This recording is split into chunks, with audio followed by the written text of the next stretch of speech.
아이고, 이게 조명을 앞에다 이렇게 동그란 조명을 저 뒤에 비치는 게 그 조명입니다. 저기 뒤에 이렇게 동그란 거 뒤에 제 손가락이 그림자처럼 보이네. 예, 이게 조명기를 제가 사무실에 있는 거 갖고 와서 이 조명기를 달았는데 아니 앞에다가 이렇게 놓고 카메라를 중간에 놓고 근데 이게 빛이 제가 비춰보니까 생각보다 이렇게 밝지가 않네요. 안경이 좀 빛나나?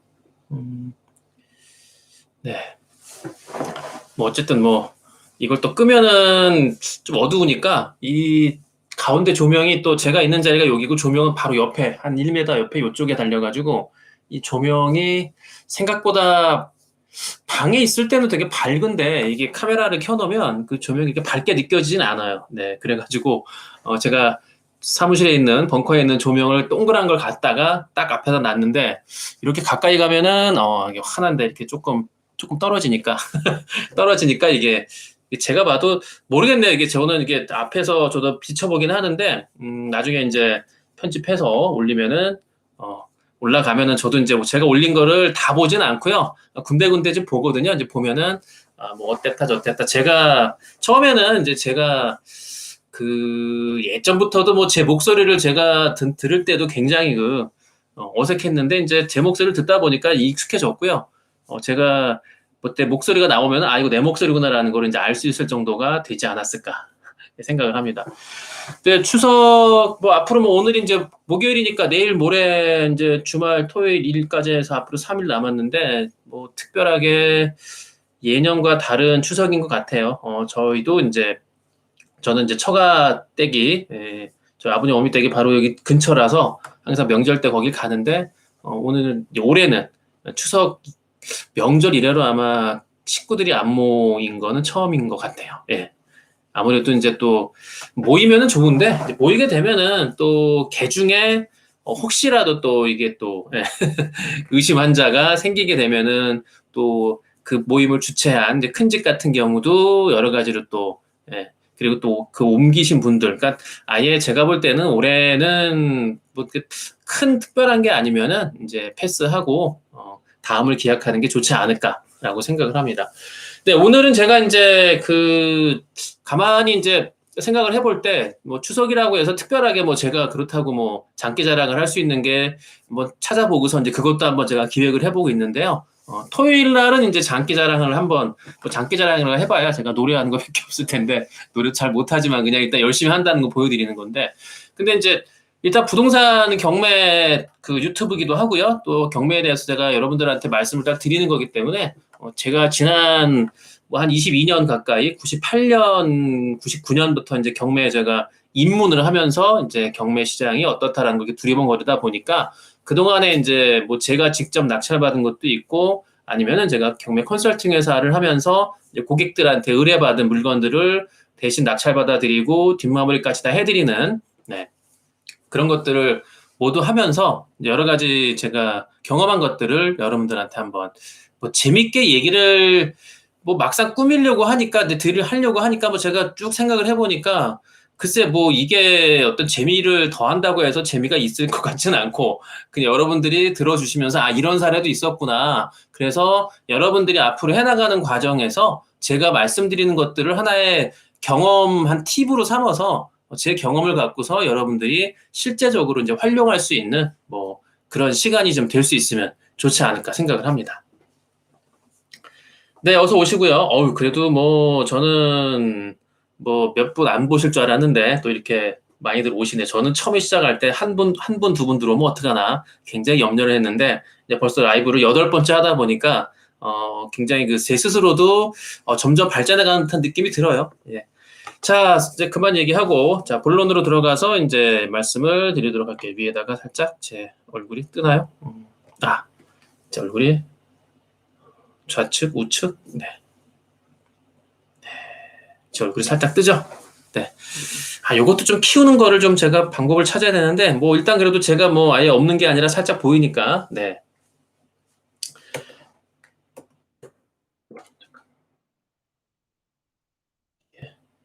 잠깐만요. 이거를 넘겨서 제가 집에는 컴퓨터가 한 대다 보니까 이거를 잠깐만요.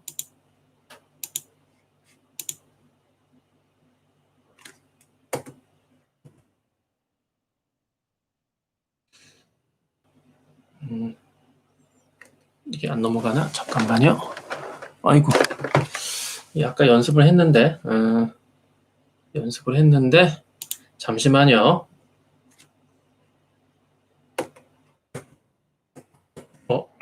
잠깐만 기다리세요. 뭐 넘어가는구나. 아이고, 이게 그냥 막 넘어가네, 그냥. 아이고. 네. 잠깐만요. 요걸 딱 집에 사무실 벙커에서는 컴퓨터가 2대라, 제가, 잠깐만요. 아이고, 이게. 네, 잠깐만 계세요. 이런 참. 이런 실수를 하다니 또. 잠깐만요. 왜 안 움직일까요? 잠시만요. 이게 또 초보라서, 좀 이해해 주시고요. 네, 제가 다시 이거를 끄면 안 되고, 네, 잠깐만요. 이걸 끄면 안 되는데 왜 이게 화면에 왜 이게 안 나오지? 잠깐만 계세요. 네. 잠깐만요. 제 얼굴을 돌렸다가, 제 얼굴 잠깐 보고 계시고요. 제가 조금 조정을 한번 다시 할게요. 네. 저장. 네, 잠깐만요. 네, 잠깐만 계세요. 이게 컴퓨터가 한 대다 보니까, 제가 항상 벙커에서는 2개 갖고, 지난번에는 이걸로 잘했는데, 오늘은 또 이게, 갑자기, 또 이런 실수를 안 하면은 또 재미가 없죠. 제가 또 완벽한 사람은 아니기 때문에, 실수를 항상 부족하게 처음에 어설프게 하는 게 습관이 되다 보니까. 네. 잠시만요. 이렇게 갖고 키고 갔다 왔다. 되는데 이제. 네. 자, 2번으로 넘어가서. 자, 카메라 옮겨졌죠? 네. 자, 이제 되죠? 네. 네. 이게 껐다가 들어와야지 이게 또 얘가 읽는구나. 인식을 못 했었네요. 네. 자, 오늘 이제 제가 썸네일은 이제 2개를, 제가 많은 분들이 궁금해 하세요. 왜 영상을 똑같은 건데 2개를 올리냐. 그게 잠깐 설명을 드리면은, 그 영상이 이제 제가 보통 1시간을 넘게 하다 보니까 영상이 이게 길어서 실시간을 끝내고 나면은 저는 뭐 다른 유튜버 하는 걸 보면은 실시간 끝나면은 뭐 불과 한 5분, 10분 내에 그 실시간 했던 영상이 바로 동영상으로 올라오는데, 저는 뭘 몰라서 그런지 몰라도 그걸 조작을 못 하는지 실시간을 끝나고 나면은 안 올라와요. 그 영상을 찾을 수가 없어가지고 그 영상의 인트로가 다 끝나고 될 때까지 길어서 그런지 보통 뭐 24, 하루 정도를 걸리는 것 같아요. 하루 정도 걸려서 그 다음날이나 이게 올라오니까, 그래서 제가 방법을 찾아낸 게 영상을 종료한 다음에 그 실시간 영상을 복사해서 그거를 살짝 앞부분에 음악 나오는 걸 줄여가지고 그리고 저장을 하니까 걔는 빨리 올라와요. 네, 그래서 근데 걔가 올라오니까 또 앞에 실시간 영상 원본은 그렇다고 지울 수 없기 때문에 그냥 그것도 두고 얘도 두고 해가지고 그냥 2개를 다 두는 걸로 해서, 그래서 여러분들이 뭐 똑같은 건데 2개 하신 분 궁금해하는 분들이 있어서 제가 살짝 말씀을 드렸고요. 하나 다른 이제 썸네일은 이제 경매쟁이. 앞에 거는 조금 약간의 좀 자괴감이 드는, 그 다음에 2번째는, 요거는 이제 반대로 조금 자부심을 갖고 있는 이제 2가지 썸네일을 준비했고요.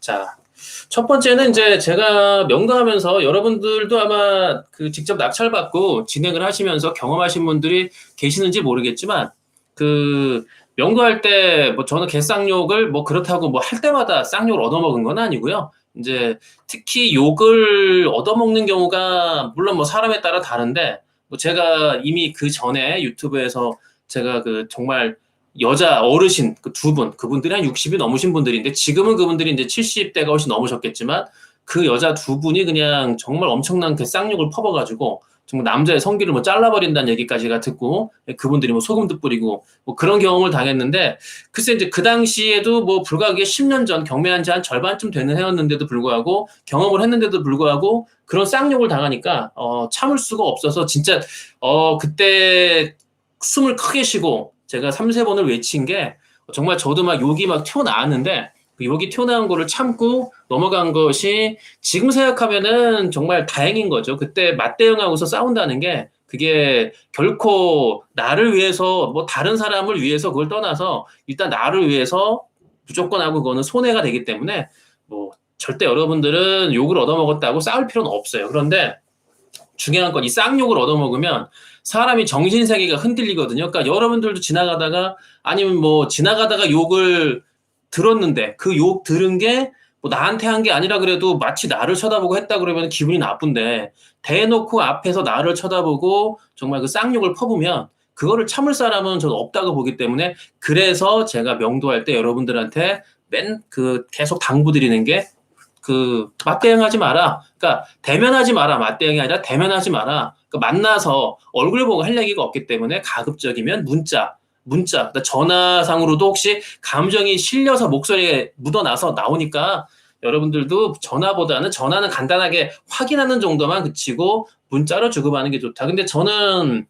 마음이 성격이 급해가지고 불과 10년 전까지만 해도 직접 찾아가서 배를 누르고 얼굴을 만나서 대놓고 얘기를 하는 습관이 있어서 계속 그렇게 해오다가 이제 지금 제가 이제 한 10년 전, 한 8년 전부터는 이제 방법을 바꿔서 제가 홍티경매 스터디나 우리 유튜브에서 얘기한 대로 대면하지 마세요라고 얘기를 하는 건데 그 전까지는 계속 만났죠. 그런데 쌍욕을 들으면 정말 뭐 여러분들 제가 여기서는 입에 담지 못하지만은 뭐 남자의 거시기를 뭐 잘라서 뭐 해버리겠다는 얘기를 하니까 야 이게 뭐 무슨 욕이라고 해도 뭐 야 이 새끼야 뭐 개야 뭐야 뭐 이런 얘기만 들으면 그냥 그런가 보다 하는데 이거는 뭐 욕의 어떤 그 가중치 욕의 정도를 넘어가지고 이거는 뭐 어떻게 보면 뭐 제가 대답을 못하게 입을 확 막아버리는 그런 욕을 들으니 그때는 뭐 제가 할 말이 없고 또 본인 말만 막 내뱉고 그리고 꺼져버려 그러고 소금을 뿌리고 물 닦고 들어가 버리니까 저는 멍하니 앉아 당한 거죠. 그래서 그런 경험을 제가 하다 보니까 여러분들한테 말씀을 드리는 게 찾아가서 문틈에 내가 낙찰자다라는 걸 꽂아놓고 오시되 그 사람을 뭐 베일을 눌러서 만나가지고 직접적으로 뭐 하실 필요는 없다. 물론 집안 내부를 열어주고 순순히 들어오라고 또 친절하게 하시면 들어가서 볼 필요도 있죠. 뭐 내가 낙찰받은 집이니까 내부 구조도 좀 보고 혹시 문제가 있는 것도 좀 확인도 해보고 그런 거 좋죠. 근데 그런 것들도 상황 따라서 다른 거. 저도 뭐 얘기가 잘 돼갖고 집에 들어가서 구석구석 본 적도 있고요. 확인한 적도 있어요. 그런데 중요한 건 뭐냐면은 그런 분들도 있지만은 대부분의 사람들은 감정적으로 대응을 하니까 그래서 제가 여러분들한테 말씀을 드리는 겁니다. 자, 두 번째는 이제 이런 얘기를 많이 들었어요. 제가 뭐 지금은 젊은 놈이라는 소리를 어디 가서 못 듣는데 물론 이제 제가 좀 어르신을 모시는 돈이 많으신 우리 예전부터 저하고 알고 지내는 회원분들, 어르신들 계시는데 회장님이라고 제가 부르기도 하고 어르신이라 부르는데 그분들은 이제 70대가 훨씬 넘었으니까 그분들은 저를 볼 때도 아직도 홍군이라고 부르고 뭐 자네 그리고 말을 놓으시니까 그리고 저보고도 젊었다 그러시니까 뭐 그분들에 비하면 제가 젊은 거죠. 근데 뭐 불과 한 10년 전, 15년 전 그때만 하더라도 제가 뭐 30대, 뭐 20대 후반 30대가 넘어가는 순간에는 일단 저를 볼 때 젊은 놈이 할 일이 없어서 남의 집을 뺐느냐. 그러니까 아니 나는 합법적인 경매에 도전을 해서 낙찰을 받았는데 아니 왜 내가 당신 집을 뺏는 거라고 생각을 할까? 그런데 여러분들 중에서 경매에 낙찰 받으신 분 계시겠지만 예, 그분들 아마 비슷한 느낌을 하실 거예요. 경험을 하신 분들 계시는데 일단 낙찰자는 그 집을 빼앗는 사람이라는 생각을 많이 가지시고 그 다음에 이제 그 집에 살고 있는 분들은 집을 뺏기는 분, 예.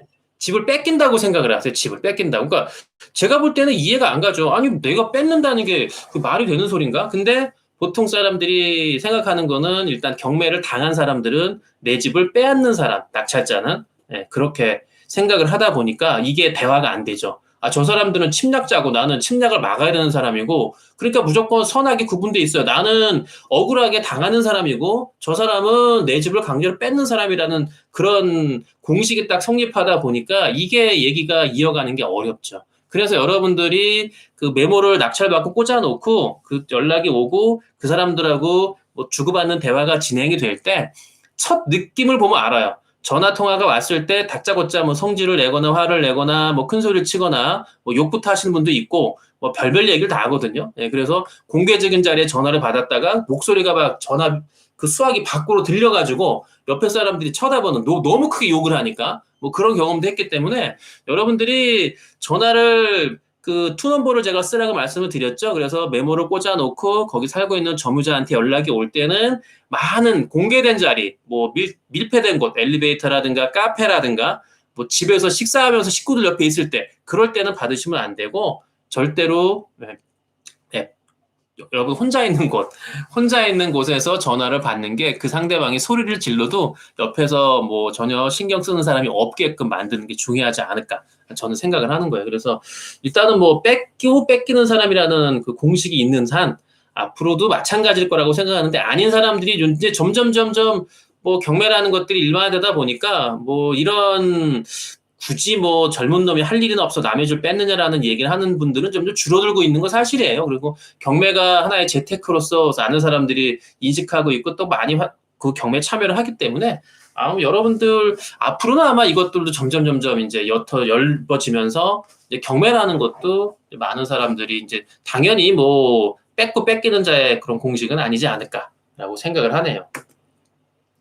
그래서 저는 항상 생각을 하는 거죠. 아니, 내가 합법적으로, 공개적으로 내가 뭐 죄를 진 것도 아니고, 그렇다고 해서 내가 뭐 무슨 큰 일을 내가 뭐 강압적으로 한 것도 아니고, 나는 우리나라 국가에서, 법원에서, 당신이 빚을 진 거를 갖다가 뭐 은행에서, 그리고 그러면은 내가 낙찰받은 나도 원망하지만, 아니, 경매를 집어넣은 채권자, 은행이든 누구든 그런 사람들을 찾아가서는 왜 큰 소리를 안 치고, 경매를 신청했다고 왜 은행 가서는 큰 소리를 안 치고 낙찰받은 나한테만 큰 소리를 치느냐. 제가 이렇게 따진 적도 있어요.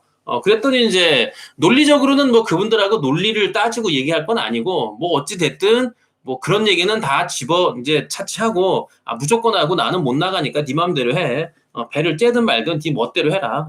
그런 분들도 많이 봤고요. 뭐 진짜 배를 째라고 그 칼을 제 손에 쥐어주고 막 저기 가시더니 부엌에서 과도를 갖고 오셔갖고 저한테 딱 쥐어주고서 째려면 배를 째봐라. 뭐 그런 분도 있었기 때문에 그러니까 여러분들이 아마 그런 경험을 갖지 않은 게 저는 좋은 건데 뭐 저는 무조건 하고 대면하고 그리고 만나서 단판 짓는 걸 좀 원칙으로 했기 때문에 좀 그런 일들이 좀 많이 겪었고요. 뭐 지금 저희 홍티경을 아는 제자분들이나 또 여러분들한테 제가 드리는 말씀은 대면하지 않고 문자 메시지를 주고받으면서도 충분히 경매 협상이 가능하고요. 그리고 절차 진행되는 거에 아무런 문제가 없기 때문에 여러분들은 저처럼 굳이 만나가지고 대면하고 단판 짓는 거 그거는 제가 적극 추천드리지 않는다는 거 여러분들 꼭 기억하시면 될 것 같아요.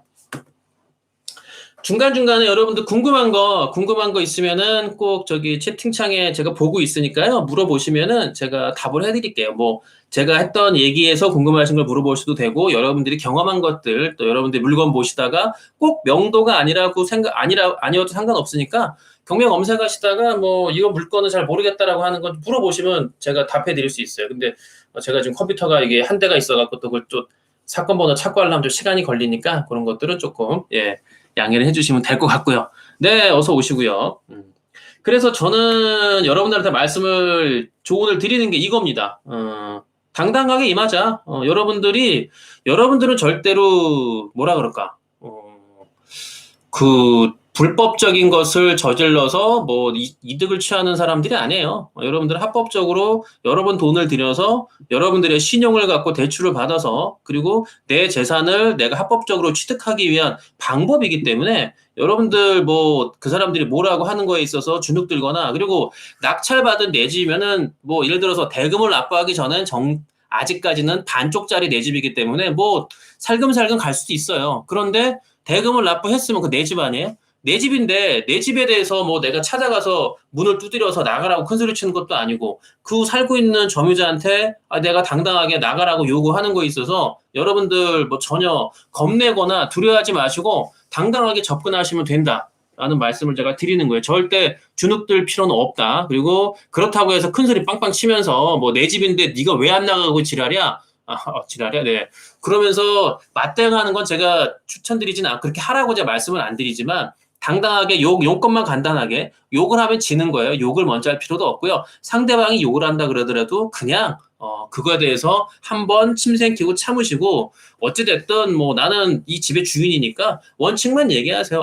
뭐 말씀 알아들었고요. 욕하신 것도 잘 들었고 욕하실 거 있으면 더 하십시오. 더 하시고 뭐 제가 충분히 그걸 들어드릴 용인이 있다. 그러나 중요한 거는 이 집은 내가 낙찰받고 대금 납부까지 한 모든 권리관계가 끝난 집이기 때문에 이사를 언제 가실 건지 그걸 얘기해 주셔라. 그것만 얘기해 주시면은 선생님하고 저하고 뭐 이렇게 논쟁거리가 될 것도 없고 그리고 큰 소리 낼 것도 없다. 선생님 이사 가신다는 날짜만 확보해 주시면 확인해 주시면 제가 연락을 전혀 드릴 것도 없다. 그러니까 그거 하나만 약속을 지켜주시면 나는 이사 가실 때까지 연락 없이 기다릴 수 있다. 그리고 뭐 빨리 최대한도로 빠른 시간에 이사를 가신다고 하면 내가 이사비도 드릴 내가 보조해 줄 용의도 있으니까 큰 소리 치지 마시고 생각해 보시고 곰곰이 생각해 보시고 연락을 주십시오. 라고 당당하게 얘기를 하세요. 저 뭐 그렇게 뭐 소리 치시면 어떡해요. 뭐 저도 애 키우는 아빠인데 그러실 필요가 없다는 거예요. 네. 그래서 여러분들도 당당하게 나가시면 된다. 네. 용어가 생각이 안 나서 잠깐 질문 하나 보고 갈게요. 차가 밀리면 과징금이요?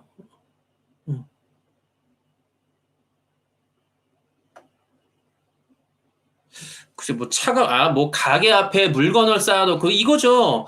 뭐 이건 제가 뭐 잘못 이해하는지 모르겠지만 여러분들이 가게를 하고 장사를 하는데 가게 앞에 도로는 내 도로가 아니고 그건 국가 땅이기 때문에 공용도로잖아요. 근데 도로를 막고서 만약에 내가 내 가게 앞에 도로를 점유하면서까지 물건을 진열해 놓는 것 때문에 뭐 차가 막혀서 어떤 지나가는 행인들이나 뭐 시민들이 신고했다. 그건 처벌 대상이고 과태료 부과 대상이죠. 예, 그런 건 될 수 있을 거고요. 그다음에 두 번째 질문은요. 후순위 채권자들 배당 못 받는 사람들, 예, 이런 사람들은 어떻게 되나요?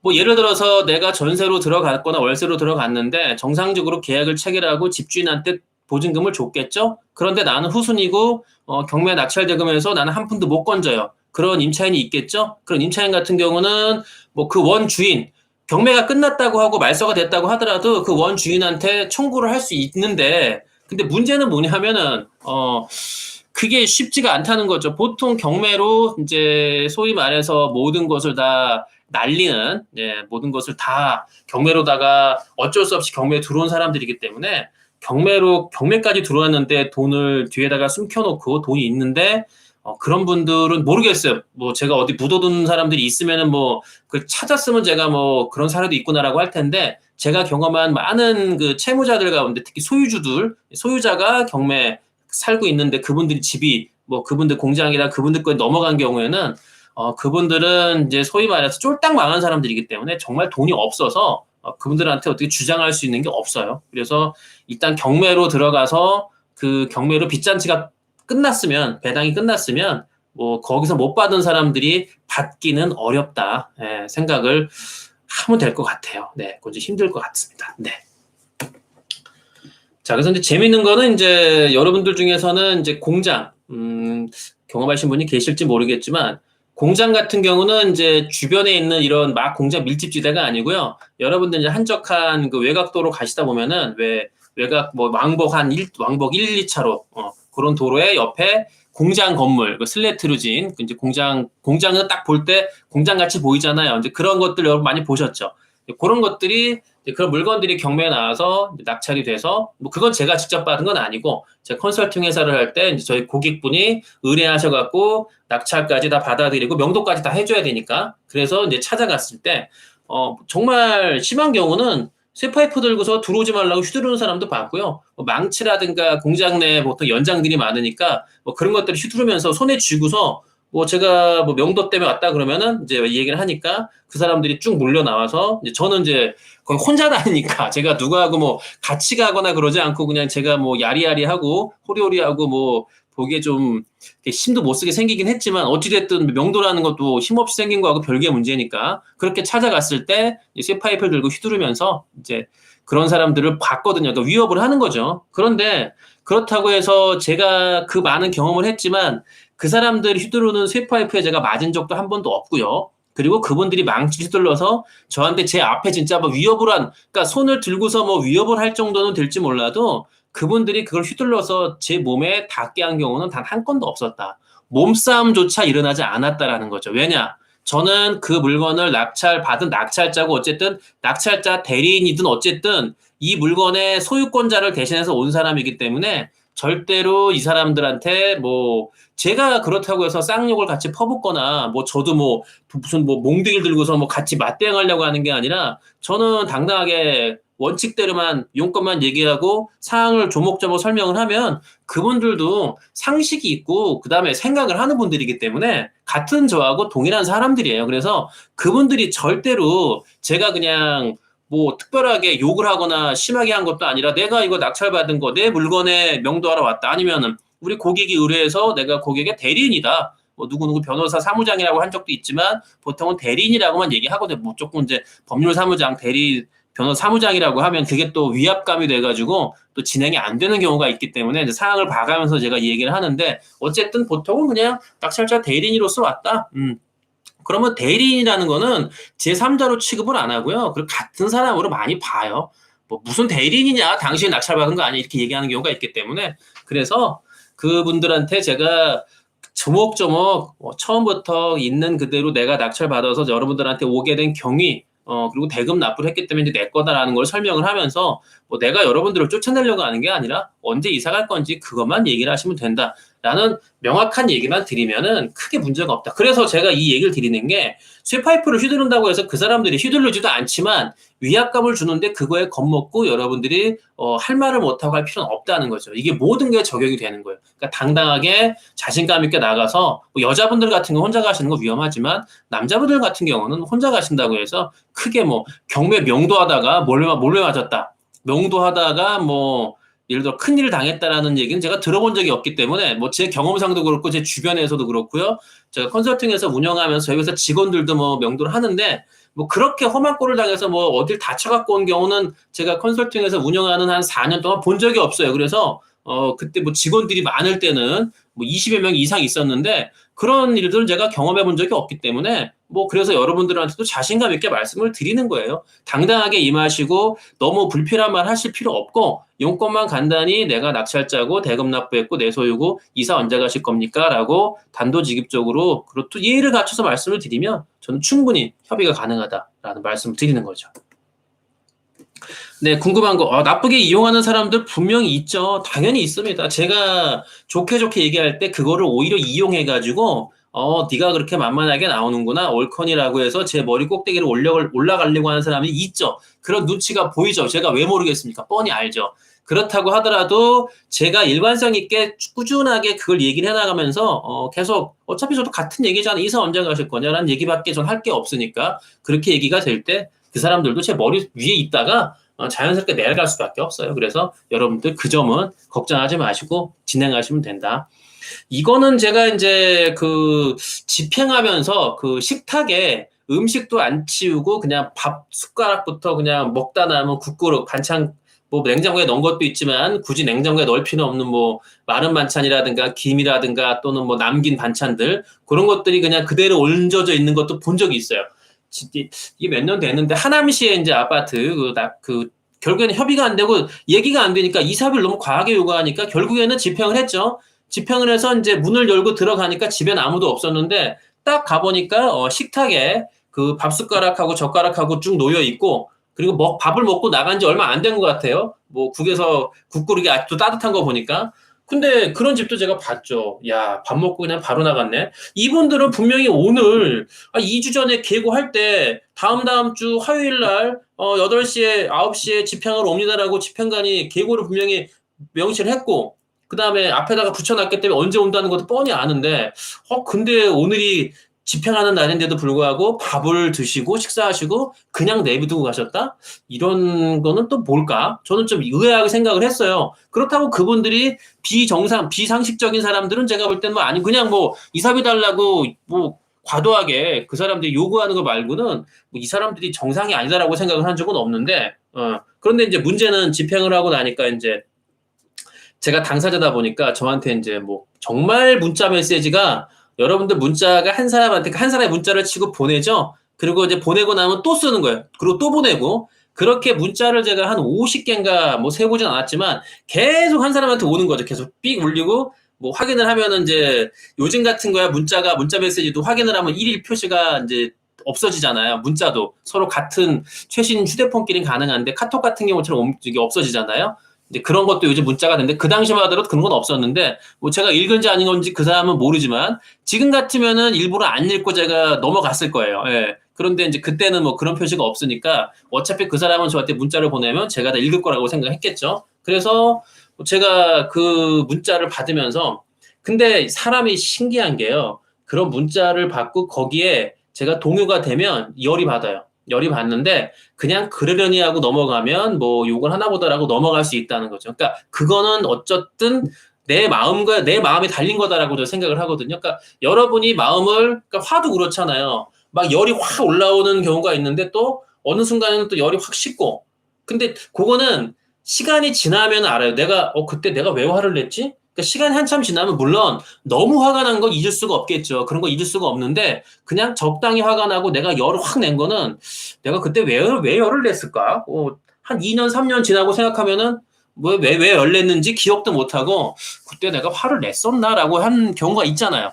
마찬가지예요. 경매 그 상대방 점유자한테 문자가 왔을 때 정말 개쌍욕, 별의별 욕을 제가 다 들어봤지만 그런 개쌍욕을 했는데도 불구하고 뭐 제가 그게 동요가 돼갖고 뭐야 씨 나한테 욕을 해? 그렇게 해갖고 제가 맞대응을 하면은 한두 끝도 없는 건데 그냥 보고서 그냥 웃어 넘기면 돼. 왜? 화풀이 하는 건데 뭐 화풀이 가지고 받아주면 되지. 뭐 이미 집행은 끝났고 어차피 일은 벌어졌고 내가 이 사람 욕한 거에 대해서 다시 전화해서 너 이 새끼야 왜 욕을 하고 있어라고 얘기해 봐야 그게 소용이 없다는 거 알죠. 왜냐하면 저가 손해니까. 제 스스로가 열을 내면은 저만 스트레스 받고 제 생명 단축이 되기 때문에 내가 손해라는 걸 제가 뻔히 알고 있기 때문에 뭐하러 그러겠어요. 그냥 무대행하는 게 좋아요. 그러니까 상대방이 막 퍼볼 때 같이 퍼보면은 진짜 일촉즉발 부딪히는 거고요. 상대방이 퍼본다고 했을 때 그냥 가만히 있고 그냥 허허실실하고 있으면 얘 뭐야? 오히려 그런 사람이 더 무섭거든요. 예, 그래서 여러분들도 뭐 그 사람이 뭐라고 하건 말건 저는 신경 쓸 필요는 없고 넘기면 된다. 그래서 여기서 중요한 게 투넘버를 쓰는 거죠. 왜? 경매 하나 끝나면은 그 번호를 없애고 이제 그 투넘버는 없애버리고 다른 투넘버로 사용해서 그 투넘버로 또 다음 경매를 하는 거죠. 그렇죠. 문자로 반전이 가능해요. 예. 아유, 요즘 매매 의뢰는 부동산에서 힘들어하죠. 네, 여러 가지가 있습니다. 자, 질문 하나 보고 갈게요. 네, 법원 경매계장님들은 주변인들에게 경매 정보 같은 걸 전해줄 수 있지 않을까요? 안 돼요. 그거 걸리게 되면은요, 이 사람들 그 공무원 윤리 강령 있잖아요. 자기가 예를 들어서 뭐 내가 경매계에 몸담고 경매계장인데 경매 정보지를 보고서 그 사람들이 입찰을 못 들어가고요. 만약에 입찰을 내가 안 들어가고 주변에 누가 들어갔다는 게 밝혀지게 되면은 자기 밥줄 끊기는데 그런 일을 할 사람이 있을까요? 근데 중요한 것도 뭐냐면요. 많은 경매계장님들이 경매 그 사건을 직접 담당해서 뭐 우편도 보내고 뭐 그다음에 일단 서류 같은 것도 다 접수도 받아서 미리 다 보고서 위에 보고해서 올리는 거지만 모든 걸 담당하고 있잖아요. 근데 중요한 건 그분들이 경매 참여를 안 하는 사람들이 더 많다는 거예요. 거의 다 경매 참여를 안 할 거예요.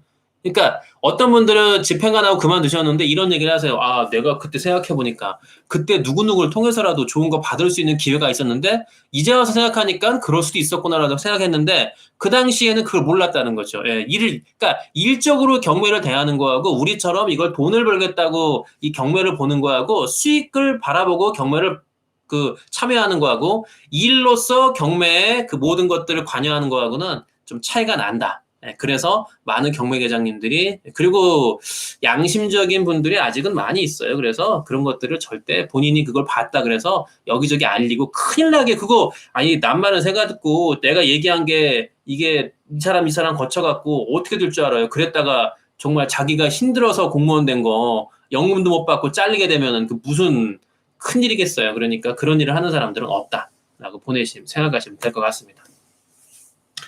예전에 제가 이제 축사를 강제 집행 한번 이것도 뭐 협의가 안 돼가지고 축사라는 건 이제 뭐 닭도 있고 소도 있고 돼지도 있는데 그건 이제 소였는데 소가 그때 뭐 한 20여 마리 정도 되는 것 같았어요. 그런데 뭐 일단 협의가 안 된 거죠. 나가라고 뭐 일단 축사 받으신 분도 이제 저희 그때 고객이셨는데 이제 본인은 이제 그 축사를 하려고 하는 분이었고 그리고 또 한 달이 건너면은 그 경매로 낙찰받은 주인, 축사 주인을 전 소유주를 알고 있는 경우이기 때문에 본인이 전매에 나설 수 없고 일단은 뭐 나중에 다 양도 받고 임도 받으면 그때 가서는 뭐 일단 벌어진 거니까 자기가 수습을 하더라도 그 전까지는 이제 뭐 대리인 저희 회사에 의뢰했기 때문에 이제 제가 진행을 했는데 뭐 얘기가 안 되니까 이것도 근데 축사 집행도 이것도 마찬가지로 소를 다 실어 가거든요. 그래서 차나 이런 것들을 준비하는데 문제는 이제 이분이 소를 다 풀어놔가지고 이게 그때 집행이 안 되고 물론 이제 나중에는 그 소까지 다 해갖고 사는 걸로 해가지고 계산해가지고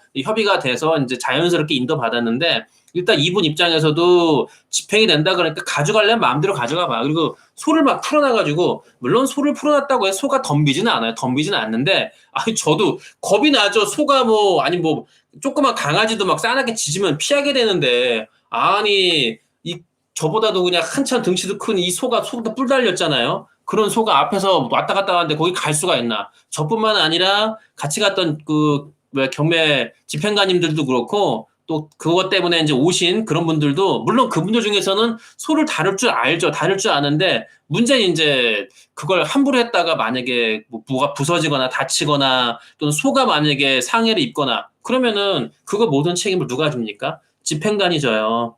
집행관이 그 강제 집행의 모든 책임 그 주체권자이기 때문에 책임 당사자이기 때문에 무슨 문제가 일어나면 낙찰자가 책임지는 게 아니에요. 그것을 집행을 직접 지시하고 시행하고자 하는 집행관이 책임을 지기 때문에 집행관들은 그래서 조금이라도 불미스러운 일이 벌어질 것 같으면 절대 그분들은 집행을 안 하고 중지를 시키고 그냥 돌아갑니다. 그래서 강제 집행이라고 해서 그 모든 게 만수관, 뭐 만사형통 능사가 아니에요.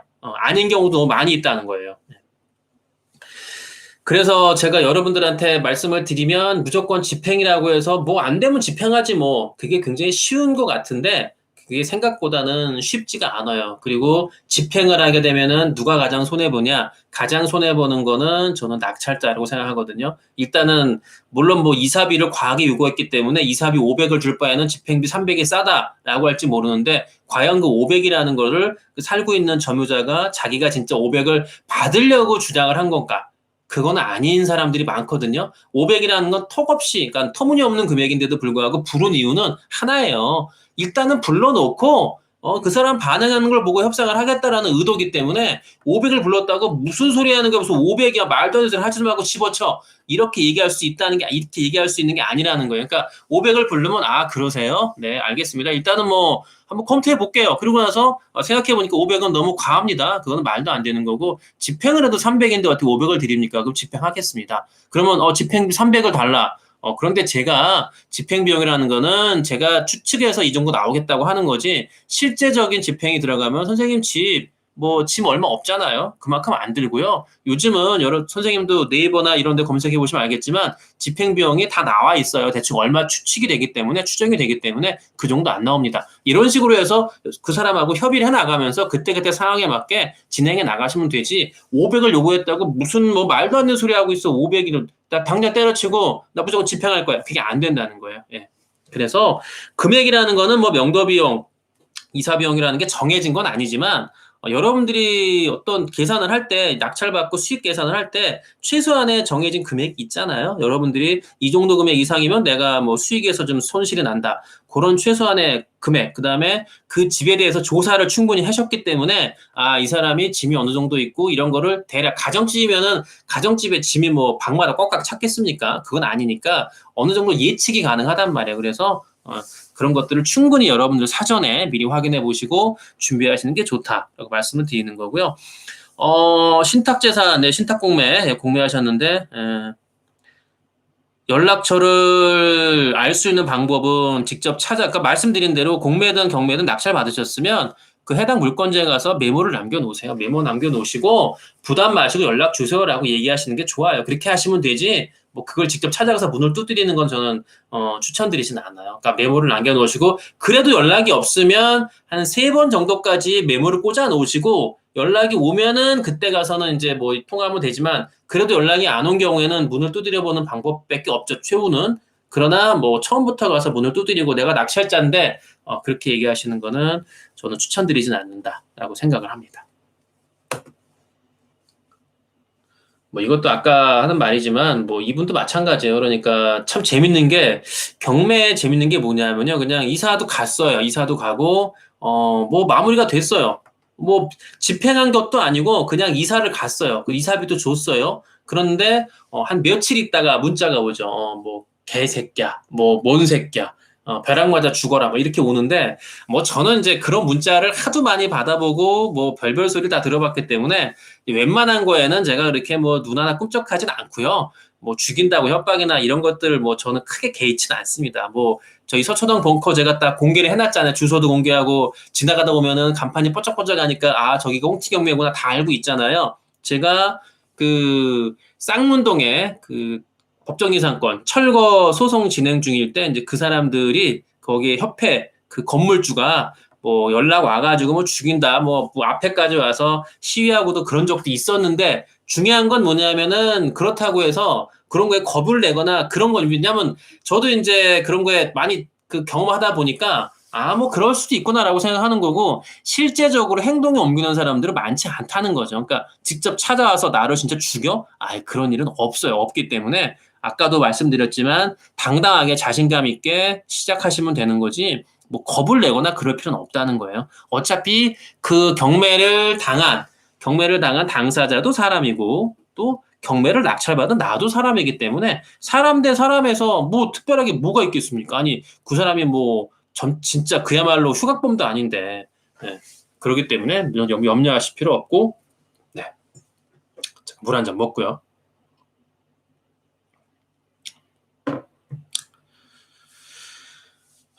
6개월 내 단기매도세 불이익이 아니고요. 조정지역에 물건 낙찰 받으셔가지고 질문 하나 드리면은 답을 드리면은요. 그 전입 조건이라면은 당연히 집이 두 개가 생겼으니까 너 집 왜 샀냐? 집 산 거에 대해서 이제 투자가 아니라 투기로 보기 때문에 그러면 너가 산 집에 들어가 살아라. 그런데 이제 들어가지 않으면은 뭐 조건이 있을 거예요. 뭐 대출 받았으면 대출금 회수라든가 뭐 과태료를 매기거나 과징금 매길 수 있는 건 아니에요. 그냥 조건이라는 거는 아마 대출 조건일 것 같은데 뭐 대출이라든가 아니면은 뭐 세금, 뭐 너 이거 분명히 너 올해 안에 뭐 팔어 매도 안 되면은 두 개에 대해서 뭐 재산세라든가 종합소득세 부과하겠다. 뭐 그런 등등의 아마 그거는 좀 확인해 보시면 될 것 같아요. 그러니까 그런 불이익은 당연히 있겠죠. 그래서 조정지역 같은 경우에 낙찰 받을 때 여러분들이 조정지역에 있다고 하면 조정인데 조정에서 낙찰 받을 때는 지금 같은 경우는 대출은 안 되고요. 뭐 대출이 설사 된다고 하더라도 조건이 따라 붙겠죠. 네. 또는 무주택이 서울에 낙찰받아도 뭐 무조건하고 전입 조건이 있겠죠. 그래서 그런 걸 좀 따져보시고 그게 과연 내가 가능할 수 있는 시간적인 여유가 될지 그런 거 판단해서 받으셔야지 그냥 무조건 좋다고 받았다가 지금 매매 건수가 확 줄었잖아요. 여러 가지 여건들이 지금 안 되니까. 그래서 그런 부분을 검토하시고 진행하시는 게 좋지 않을까라고 생각을 합니다. 네, 사람 대 사람이 맞아요. 사람 대 사람이기 때문에 풀지 못할 건 없다. 제가 항상 강조했지 않습니까? 제가 팟캐스트 팟빵에서부터도 계속 얘기했던 게 사람 대 사람이다. 걱정하지 마라. 어차피 그 사람도 사람, 나도 사람. 사람 대 사람인데 뭘 걱정이겠냐. 흉악범은 아니다. 네, 흉악범이면 경매 안 당합니다. 네. 근데 이제 제가 경매하다가 이거는 이제 뭐 제가 얘기를 아마 한 주변 사람들한테 한 적이 있나 모르겠는데 이제 자괴감이 들 때가 있어요. 자괴감이 들 때가 있고 어느 순간에 아 이거 내가 뭐 하는 짓거리인가 이거 그냥 때려쳐버릴까라는 생각도 가진 적이 있어요. 뭐 돈을 벌기 때문에 뭐 그 돈을 보고 쫓아갈 수도 있겠지만 뭐 물론 돈도 못 벌고 이런 욕만 먹으면은 당연히 진작에 때려쳤겠죠. 그러니까 돈을 버는 게 있고 뭐 이걸 처리가 되고 나면 이 정도 수익이 예상이 된다라는 그런 뭐 희망이라도 있으니까 당연히 이런 거를 묻고 갈 수 있는 거겠지만 그렇다고 하더라도 어느 순간에 이제 자괴감이 들 때가 있어요. 때려쳐버릴까. 그 자괴감의 결정판이 이제 여러분 지금 동부지방법원은 문정동으로 이전을 했는데 예전에 구의역에 있는 동부지방법원 혹시 가보신 분 계시나 모르겠어요. 동부지방법원 거기 구의역도 굉장히 좁아가지고 이제 그게 한 10년 전인데 2009년도인가? 2009년도일 때인데요. 2009년이니까 지금 11년 전이네요. 근데 지금은 이제 담배를 함부로 못 피는데 그때만 하더라도 이제 뭐 법원 밖에 실내는 아니고 밖에만 나가면 그 어디든지 담배를 다 필 수가 있어요. 담배 피는 거 갖고 제재하는 사람이 없었어요. 근데 이제 그 경매 입찰 법정이 동부장고분 1층에 있는데 그 1층에서 나와가지고 이제 그 법원끼리의 건물들끼리 연결되는 통로, 그 1층에 이렇게 쭉 이어지는 통로가 있는데 제가 거기서 이제 슬리퍼하고 추리닝을 입고 이제 담배를 이제 누가 보더라도 이제 뭐 논팽이 같겠죠. 제 모습이 뭐 초여름이기도 하니까 더우니까 반바지 입었고 슬리퍼 신었고요. 뭐 슬리퍼 신었다고 법원에서 출입 못하게 하는 건 아니니까. 그리고 머리도 그냥 부시시 해가지고 뭐 오전에 그냥 자다 말고 나왔으니까. 그리고 이제 담배를 피고 있는데 지나가던 그 판사들이 이제 판사 법복을 입잖아요. 그 여러분 뭐 드라마나 영화 보시면 알겠지만 그 복을 입고 옆에다가 이제 서류 같은 거를 딱 끼고 지나가다가 이제 저하고 눈이 마주친 판사가 하나 있었는데 그 친구가 제가 아는 친구예요. 예. 뭐 정말 잘하는 친구여가지고 그 친구가 이제 보면서 이제 지나가다가 이제 그러다가 저도 그러다가 웬일이야 그래서 나 여기 그냥 경매 입찰하러 근데 그렇게 뭐 끝 얘기도 뭐 마무리도 못하고 입찰하러 뭐 이렇게 그냥 흐지부지 근데 제가 왜 그렇게 당당하게 나 경매 입찰하러 왔어라는 얘기를 왜 못했을까 왜 머뭇거리면서 그냥 뒷머리 극적거리면서 너 여기 지금 경매 입찰하러 뭐 이렇게만 얘기했을까 순간적으로 좀 창피했던 것 같아 제 스스로가 쪽팔렸던 것 같기도 하고요. 저거 한편으로 또 그 친구도 뭐 그렇다고 하니까 뭐 지나가는 길에 본인 뭐 재판 때문에 혼자 가는 게 아니라 옆에 다른 동료 판사인지 누군지 이제 동료들하고 같이 가니까 살짝 얘기만 하고 이제 그리고 뭐 나중에 봐요 그러고 들어갔는데 그 순간에가 제가 아마 제일 크게 그 자괴감을 가질 때가 그때가 아닐까 내가 이게 뭐 하는 짓거리인가 그리고 야 멋있다. 판사복 입으니까 사람이 달라 보이네. 그리고 왠지 제 모습을 보니까 반바지에다가 슬리퍼 쫙 질질 끌고, 삼색 슬리퍼요. 그리고, 뭐, 그때도 이제 차를 갖고 왔기 때문에 뭐 제가 뭐 지하철 타고 슬리퍼 신고 그렇게 막 다니는 사람은 아니고 차를 가져왔으니까 운전하고서 법원까지 차를 갖고 와서 뭐 제가 일찌감치 왔기 때문에 주차도 잘 했고요. 그리고 끝나고 나면 차를 갖고 가니까 뭐 제가 슬리퍼를 신어도 주변에 의식을 안 했죠. 근데 이제 그런 일을 겪고 나서 제가 그 순간에 그날은 제가 많은 생각을 하게 됐어요. 그래서 이게 내가 왜 근데 돌아가면서 내가 왜 창피했지라는 생각이 들었거든요. 그리고 내가 죄를 진 것도 아니고 내가 그렇다고 해서 그 친구한테 뭐 구걸하는 것도 아니고 내가 못할 짓 한 것도 아니고 본인이 근무하고 있는 법원에서 항상 뭐 정해진 날짜에 경매가 진행되는 거 본인도 알 거고 그리고 그게 불법도 아니고 합당하게 내가 조사해서 내 돈 갖고 내가 하겠다는데 내가 왜 그것 때문에 내가 왜 자괴감을 갖고 굉장히 창피하고 있었을까라고 생각을 하면서 시간이 지나면서 이제 그때 오히려 얘기를 당당하게 못했던 것들에 대해서 제가 그것을 후회했지 뭐 내가 왜 추닝을 입었을까 좀 짝배 입고 양복을 좀 기세워서 입을 걸 명품 양복을 입거나 뭐 명품 신발을 신고 다 폼나게 있었을 거라는 그런 생각보다는 제가 당당하게 내가 이렇게 하고 있다는 얘기를 못했던 거에 대해서 제가 스스로가 조금 아쉬움이 있었지 뭐 제 복장이라든가 뭐 어떤 외적으로 보이는 것 갖고는 생각이 처음엔 그것도 들었죠. 근데 시간이 가면서 그것보다는 제가 당당하게 얘기를 못했던 거 그 부분에 대해서 제가 좀 아쉬워했는데 근데 이제 그걸 겪고 나서 이제 그 다음부터는 당당하게 얘기를 하죠. 내가 뭐 하는 사람이다라는 걸 얘기를 하고 나 이거 뭐 경매 내가 가르치러 뭐 나이 들어서 뭐 경매하면 안 되는 것도 아니고 내가 뭐 여러 가지로 문제될 게 뭐가 있습니까?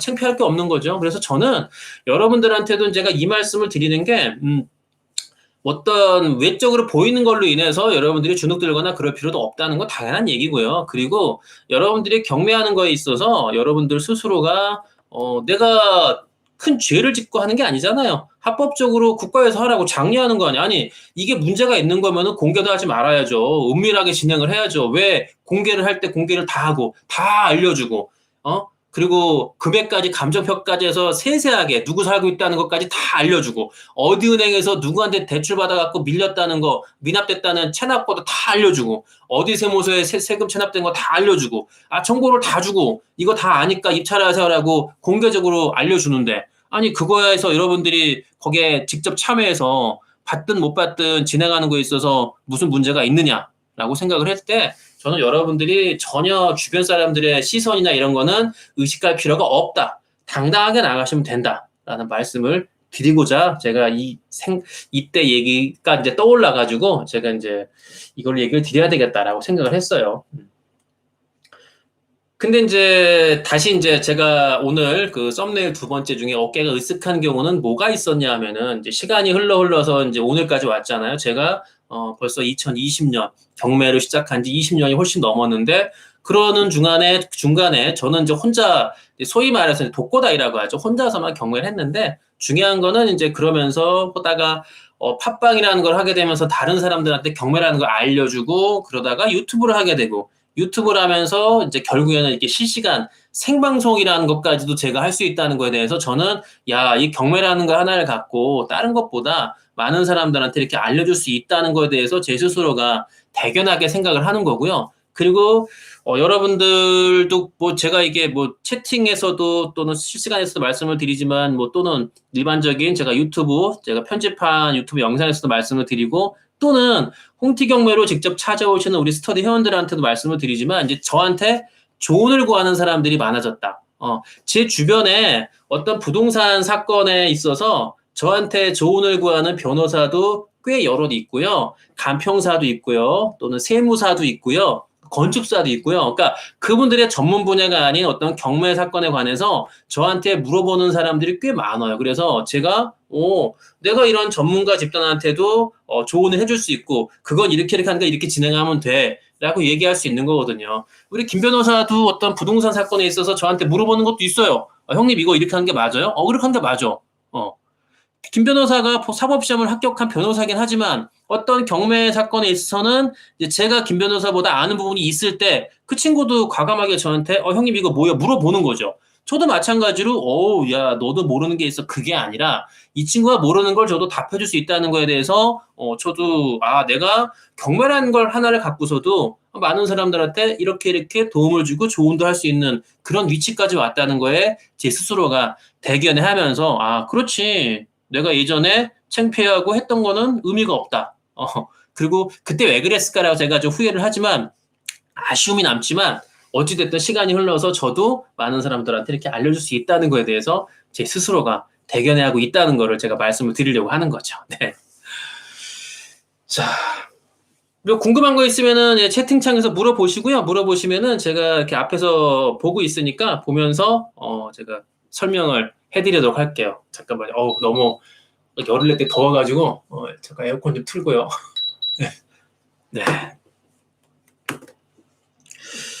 이제 또 한 자부심이 나는 사건 중에 하나가 저기 경기도에 있는 이제 아파트였는데요. 그 아파트를 낙찰을 이제 받고 명도를 하러 갔는데 명도할 때 거기 안에 있는 분이 여자분이 혼자 계셨어요. 여자분이 혼자서 있었고 그리고 이제 딸도 있었구나. 딸하고 둘이 있었고 남편은 없었는데 이제 그때 얘기를 하시는 거죠. 이제 낙찰 받았으니까 대금도 납부했으니까 이제 이사 언제 가실 거냐 뭐 이런 얘기를 하러 뭐 메모를 꽂아놓으러 갔는데 우연히 이제 그분하고 또 문을 열고 나오다가 저는 이제 꽂아놓다가 마주쳐가지고 이제 얘기를 하게 됐는데 그러면서 이제 뭐 얘기를 하다 보니까 자연스럽게 뭐 그분도 그렇게 뭐 반응이 뭐 나쁜 반응은 아니고 어차피 경매 낙찰에 대해서 내가 나가야 될 걸 뻔히 알고 있는 사람이기 때문에 자연스럽게 이제 이사분에 대해서 얘기를 꺼냈고 그분도 얘기를 했죠. 근데 그분의 얘기가 이제 남편하고 이혼 지금 소송 중, 그러니까 아직 이혼한 건 아니고 이혼 소송 중인데 남편은 나갔고요.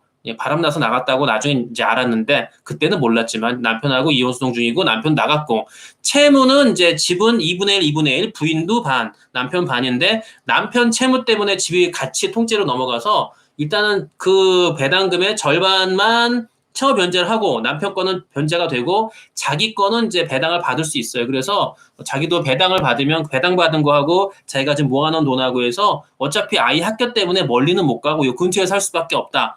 그렇게 해서 그분하고 그게 2년이 돼가지고 그분이 순순히 이사 날짜도 뭐 그 배당 받는 날로 해서 뭐 충분히 날짜도 얘기를 해주셨고 또 그러면서 중간에 이제 저한테 제가 전화 통화를 몇 번 했을 때 남편하고 이제 그 이혼 소송 그러니까 자칫하면은 이제 협의가 안 돼서 이제 재산 문제라든가 기타 등등 아이 양육 때문에 그래서 이제 제가 그런 문제 갖고 뭐 이런저런 또 부동산은 부동산대로 제가 조언해 드릴 건 조언해 드리고 또 법률적인 거는 또 우리 김 변호사한테 제가 얘기를 해서 야 뭐 이거를 뭐 간단한 거는 뭐 중요한 건 그냥 돈 받지 말고 뭐 소송 의뢰할 건 아니니까 그냥 뭐 이런저런 얘기 있으면은 뭐 내가 너한테 얘기를 듣고 우리 김 변호사한테 얘기를 듣고 너보다는 내가 답해 줄 테니까 만약에 전문적으로 법률 지식이 필요한 거는 뭐 그분하고 통화를 한번 해서 살짝 이런 조언을 좀 해주는 게 어떠냐? 흔쾌히 알겠습니다 형님 그런 거 얘기하는 게 어렵나요? 그래서 그분한테 이런저런 도움을 드리고 그분이 또 집까지 얻어가지고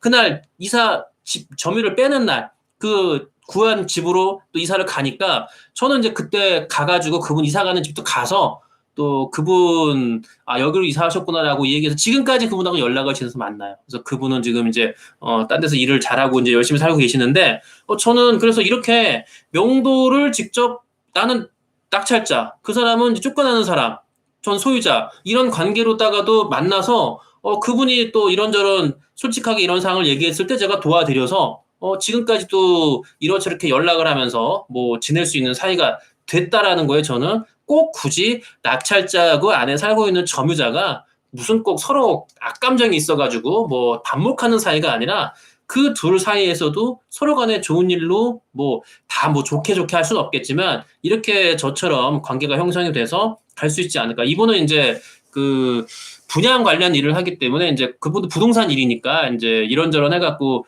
뭐 같은 또 저도 부동산 경매 관련이고 하니까 그분한테 이제 분양이라든가 이런 거 제가 물어볼 때도 있고 그분도 역시 경매 관련해가지고 뭐 있으면 저한테 물어보시기도 하고 또 저희 서초동에도 또 몇 번 오셔가지고 또 식사도 하고 가시고 뭐 그런 또 교류가 있다 보니까 이게 뭐 경매라고 해서 이 사람들로 인해서 뭐 특별하게 이게 뭐 떠나면 안녕 뭐 막 쌍욕을 퍼붓고 그러는 게 아니라 이렇게 관계 형성이 될 수도 있다. 그래서 제가 말씀드리는 게 인간 대 인간, 사람 대 사람이라는 거를 꼭 그 명시하시고 철저하게 예의를 갖춰서 대하시는 게 좋다라는 말씀을 계속 드리는 거예요. 그래서 그런 얘기를 이런 경험을 제가 했기 때문에 또 말씀을 드리는 것도 있겠지만 너무 사람들에 대해서 쫓겨나는 사람이라는 거를 딱 국한시켜놓고 정해놓고 대하실 필요는 없다라는 말씀을 드리는 거죠. 그래서 여러분들도 잘 헤쳐나가시면 좋지 않을까.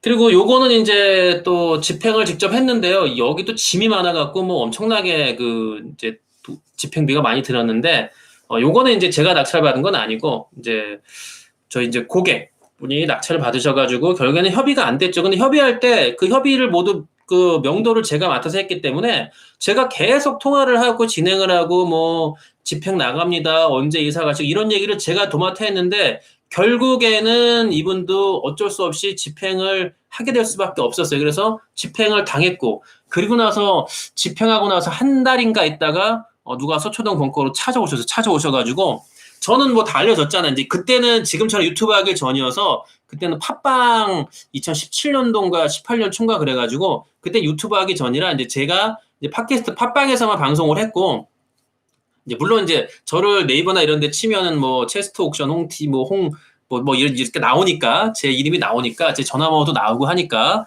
뭐 그때 그분한테는 제가 투넘버를 하지는 않았어요. 그때는 그냥 제 번호로도 했고 그래서 그분이 제가 누군지 그냥 이름 정도만 알고 얘기를 했는데 그분이 제가 뭐 팟빵에서도 보고 검색을 하고 그리고 이리저리 해가지고 검색해서 저를 찾아가지고 서초동 벙커로 오셔가지고 뭐 얘기를 뭐 그때도 그냥 오신 게 아니라 또 비타오백도 한 박스 사갖고 오셔가지고 뭐 어찌 됐든 뭐 내가 쫓겨난 거에 대해서 집행을 당한 거에 대해서는 그때는 나도 조금 여러 가지 억울하기도 하고 속상하기도 하고 원망도 했는데 지나고 보니까 어차피 이제 그분은 저하고 관계가 당신이 뭐 일부러 한 것도 아니고 당신도 어쨌든 그 고객의 의뢰를 받아가지고 진행할 수밖에 없는 입장이니까 우리 홍 사무장이라고 저 불렀는데 홍 사무장의 그런 거는 충분히 이해를 한다. 그러면서 이제 뭐 여러 가지 상황에서 뭐 나를 최대한 배려해 주려고 했던 마음 뭐 그다음에 이사비 기타 등등 여러 가지로 그래도 집행하는 날도 이렇게 저렇게 챙겨서 뭐 여러 가지 신경 써준 거에서 고맙다. 그렇게 해갖고 오셔가지고 그렇게 얘기를 잘 하고 그리고 앞으로 나도 뭐 지금은 내가 비록 이렇게 조금 약간의 문제가 생겨서 지금은 이제 살던 집에서 나가게 될 수밖에 없고 하지만 내가 여기서 그냥 저보다 연배는 많은 분이었어요. 그러니까 나도 언젠가는 또 곧 제기를 해서 경매 관련해서 혹시 뭐 내가 도움받을 일 있으면은 한번 찾아와서 연락을 드리겠다. 그렇게 해서 만난 케이스도 있어갖고 저는 그러면서 고맙다고 하고 인사하시고 뭐 그때는 어쨌든 뭐 제가 뭐 약속을 못 지키고 이렇게 해서 미안하게 됐다. 이렇게 하고 가시는 걸 가시는 뒷모습을 볼 때, 참 제가 보람이 있었고요. 아, 이렇게 결국에는 내가 남의 일을 대신해 주는 그 케이스지만 그렇다고 하더라도 제가 그 사람한테 최대한 예의를 갖춰서 그렇게 대할 때, 주고받는, 제가 이렇게 또 주고받는 예의겠죠?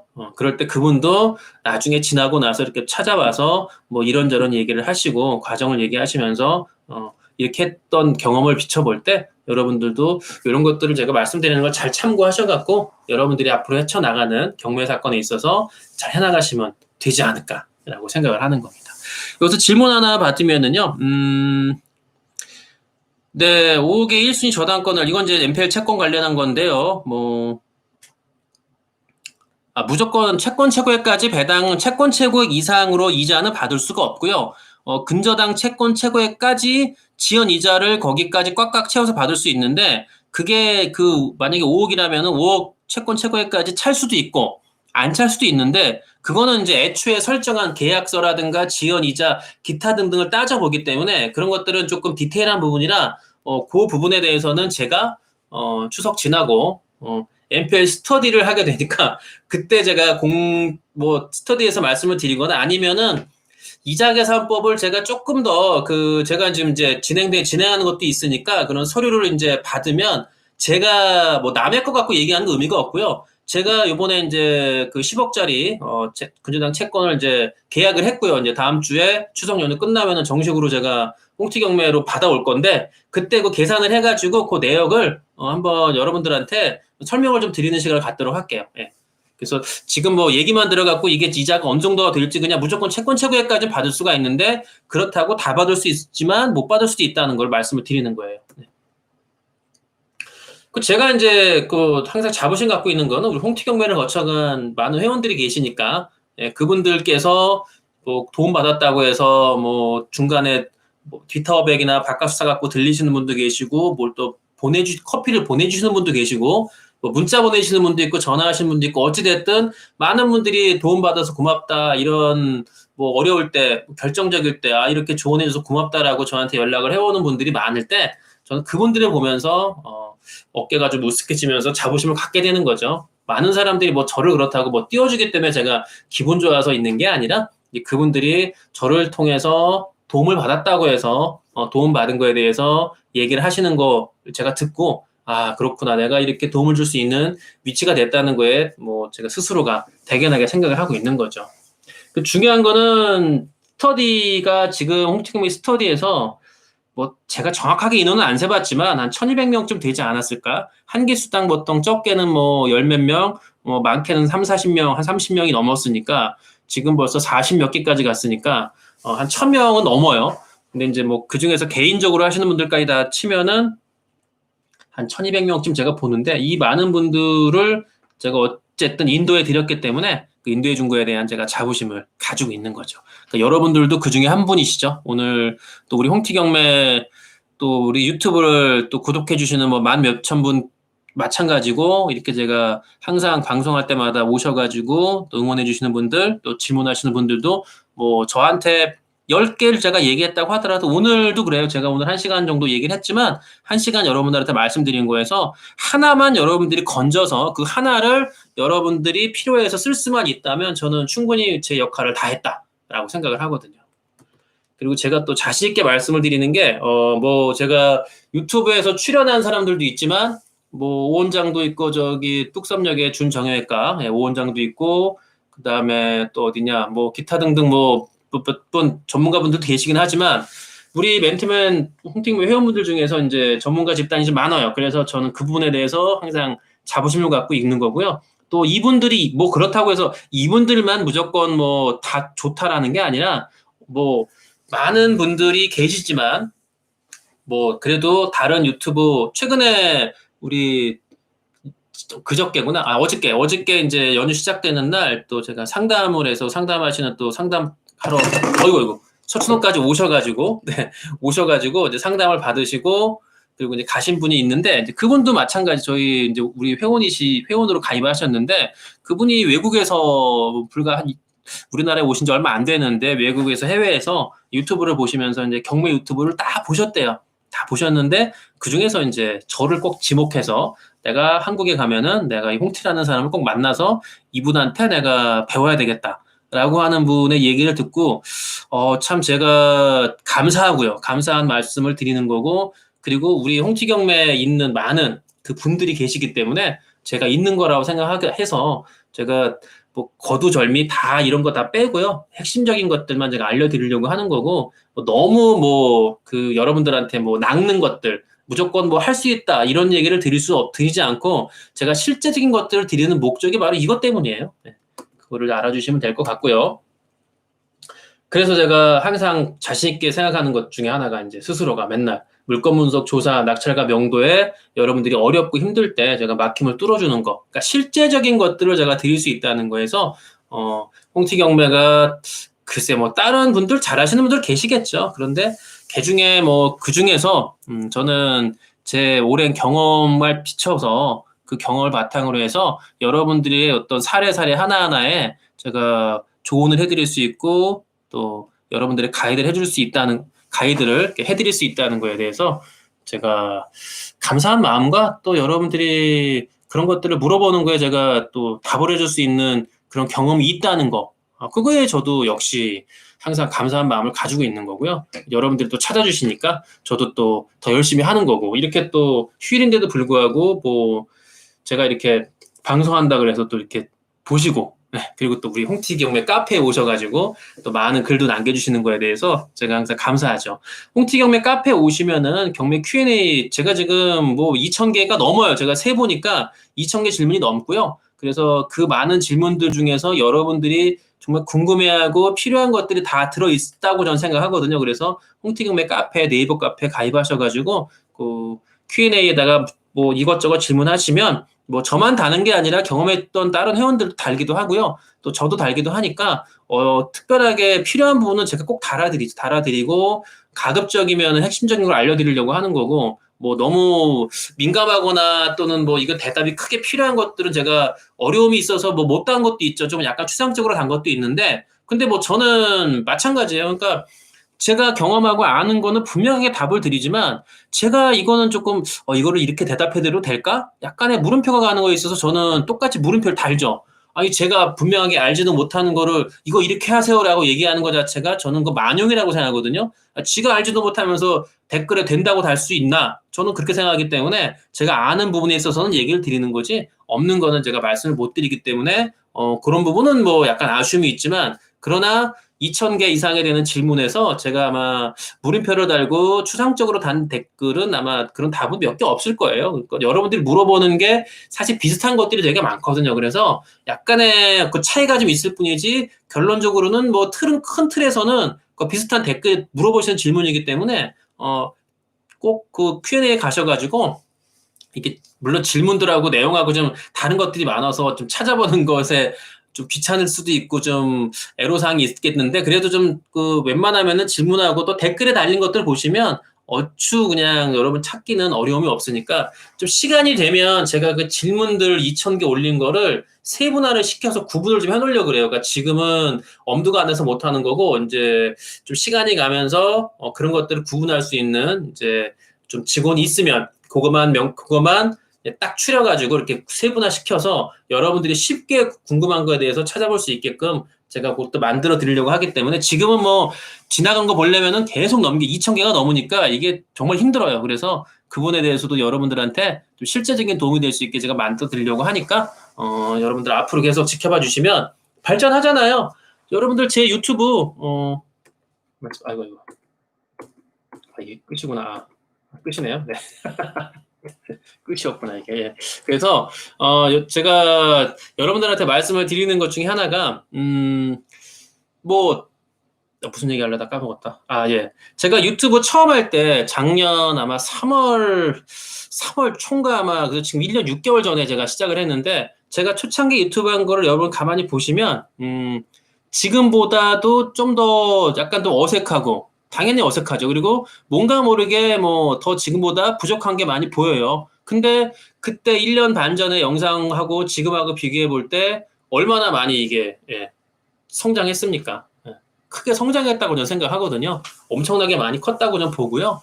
발전해 간 거죠. 그러니까 제가 발전해 가는 거를 여러분들이 보시면 충분히 여러분들도 발전해 갈 수 있다는 거를 아마 경험하실 수 있을 거고요. 제가 뭐 복싱은 유튜브 하기 전부터 시작했기 때문에, 그다음에 수영도 그 전부터 시작했으니까 제가 초보 때 모습을 보여드릴 수는 없죠. 뭐 지금은 그래도 몇 년씩 했기 때문에 수영도 8년, 복싱도 뭐 7년 이상을 했으니까 이제 뭐 초보라고 얘기할 수는 없겠죠. 그리고 초보라고 티를 낼 수도 없고. 그러나 제가 필라테스를 한다고 제가 영상 뭐 한 2주 전, 3주 전에 올린 영상에 보시면 제가 필라테스 하는 걸 보여드렸는데, 그거는 제가 필라테스를 처음 시작한 거로 제가 예, 처음 시작하는 거기 때문에 그런 부분에서 제가 나도 이렇게 필라테스를 처음 시작해서 이런 몸치도 이제 앞으로 제가 좀 더 능숙하게 되면은 제가 필라테스 처음 시작한 영상하고 그 후 영상하고 제가 또 이제 찍을 거예요. 찍어갖고 보여드릴 건데, 그게 다른 목적이 아니에요. 제가 필라테스 하는 걸 뭐 자랑할 만한 몸도 아니고요. 자랑할 건덕지도 없고요. 그러나 그걸 통해서 제가 말씀을 드리려고 하는 거는, 저 같은 그 몸치 초보, 아무것도 모르는 꽝도 시작해서 야, 이렇게 될 수 있네? 라는 거를 제가 말씀드리려고 하는 거고요. 계속 강조하잖아요. 수영 초급반 2달 해갖고 뭐 망신이죠. 옆에 사람이 뭐에 안 올라와요? 저는 초급반 1달 더 하는데요. 이상한 사람이네. 뭐 이렇게 생각할 수 있었겠지. 그런데도 그거를 참고 다니다 보니까 그 사람들은 다 나가 떨어지고 중간에 그만두고 안 하는데, 저는 버티다 보니까 잠실 수영장 마스터반까지 가서 5m 그 다이빙풀에서 그냥 수영할 수 있는 그 마스터반까지 제가 가서 했잖아요. 그래서 그 경험을 제가 비춰볼 때도 여러분들도 마찬가지라고 생각해요. 그러니까 지금은 뭐 뭐든지 처음 시작하는 거에 있어서, 또는 뭐 경매라는 것도 그렇고, 뭐 MPL도 마찬가지죠. 제가 MPL도 여러분들이 시작하시니까, 시작하신 여러분들한테 채무 인수가 뭔지, 대입연재가 뭔지, 그거 이론적으로 설명을 제가 뭐하러 하겠습니까? 네이버 검색하면 다 나오는 거, 설명이 다 나오고, 책도 있고 다 있는데, 제가 그걸 뭐하러 제 입을 통해서 설명을 드려서 뭐 앵무새처럼 반복할 필요가 뭐가 있어요? 여러분이 직접적으로 할 수 있게끔 만들어 드리는 게 제 목적인 거고, 뭐 명도도 마찬가지고 경매 검색하는 것도 마찬가지고, 불필요한 것들은 빼고 여러분들이 당장 내가 실행에 옮겨서 할 수 있는 것들을 제가 얘기해 주는 게 중요한 거지. 아니 이론 설명을 해주면 뭐해 그거를. 이론 설명 제가 아무리 많이 하면 뭐 하겠습니까? 그게 도움이 돼요? 실제적인 여러분들한테 도움이 되는 설명을 해주는 게, 저는 그게 필요한 거라고 뭐 항상 굳게 마음을 먹고 있기 때문에, 뭐 불필요한 것들은 다 쓰레기통에 버리라고 제가 강하게 얘기를 하는 거죠. 아니 여러분들한테 필요한 거를 말씀드리는 게 중요한 거지, 필요한 것도 아닌데 그걸 뭐하러 제가 알려드리겠습니까? 말씀해주신 권리 7가지 줄줄이 설명하면 뭐예요? 7가지가 뭐다라는 것만 알고 넘어가면 되는 거지. 7가지에 대해서 압류감류로 설명을 백날 하면 뭐 하겠습니까? 김병환사 내려다가 압류 설명을 장하게 얘기하면 뭐가 도움이 되겠어요? 아무 도움이 안 되죠. 여러분들이 경매하는 데 있어서 실제적으로 필요한 것들을 말씀드리는 게 중요한 거죠.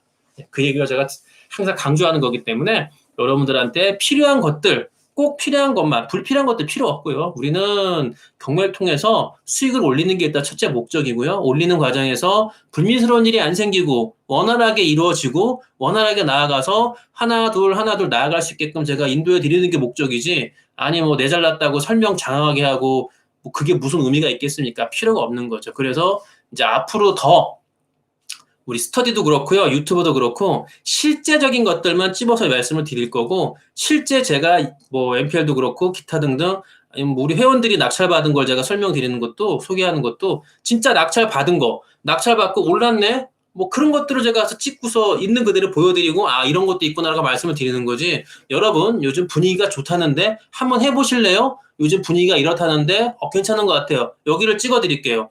아니 찍기는 지가 가서 거기서 낙찰을 받고 자기가 가서 거기서 수익을 올리고 경험한 것들을 얘기해 줘야지, 왜 책상머리 안에서 뭘 찍어주기는 말도 안 되는 거지. 그래서 저는 직접적으로 경험한 것들을 계속 여러분들한테 말씀을 드릴 거고, 우리 회원들이 직접 투자해서 낙찰 받고 직접적으로 수익을 올린 것들을 제가 그것들을 잘 영상 촬영하고 잘 만들어서 여러분들한테 알려드릴 거지, 없는 얘기를 뭐 이론적으로 뭐 그런 거는 저는 의미가 없다 라고 생각을 하는 겁니다.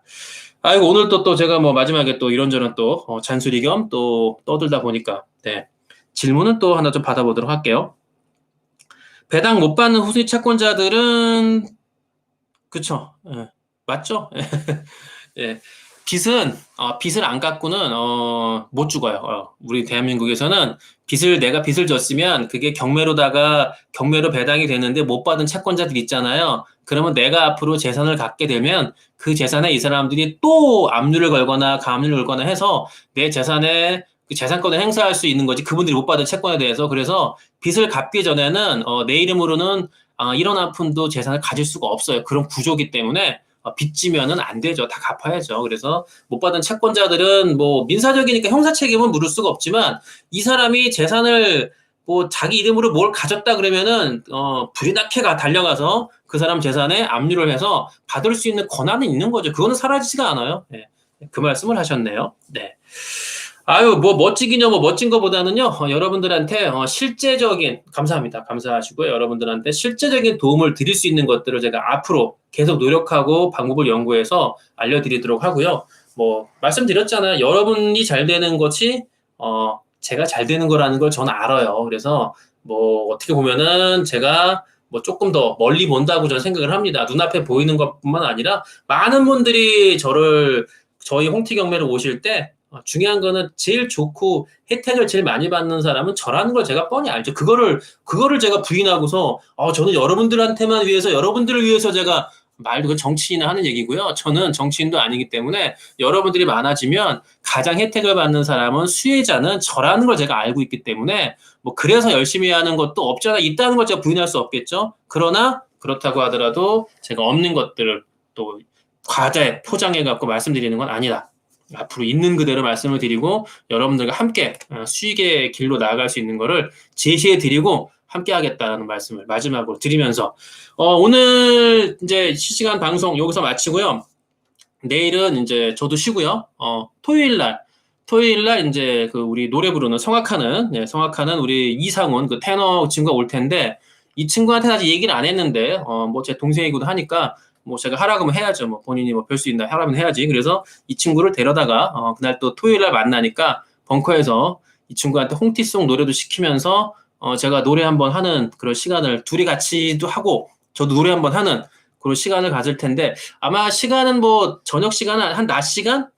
점심을 먹고 한 서너 시쯤에 한번 시작하면 어떨까라고 생각하는데 그건 제가 우리 카페에도 그렇고 유튜브에도 시간은 바로 내일쯤 해가지고 제가 공지를 드리도록 할게요. 여러분 토요일 날 실시간 방송 낮에 한번 또 진행할 테니까 그때 오시고요. 그때는 뭐 저도 노래 하나 부르고요. 물론 제 노래는 유튜브에 신승훈 노래가 있지만 이번에는 뭐 다른 노래로 한번 도전을 해보고요. 또 홍티송 이제 이 테너 이상훈 군이 홍티 노래를 또 작곡을 한 게 있는데 그게 어느 정도 됐는지 모르지만 그거를 좀 한번 가지고 와서 본인 보고 완성이 좀 어느 정도 됐으면 한번 보여드릴까라고 생각을 하고 있는데 그래서 토요일 날 낮에 한 2-3시쯤이 되지 않을까 싶은데 제가 정확한 거 내일 공지를 드리도록 할게요.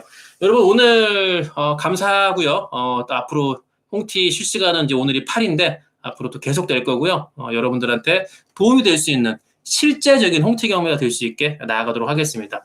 오늘 편안한 밤 되시고요. 너무 지금 시간이 이르니까 뭐 10시인데 지금 주무실 리는 없으니까 여유 있게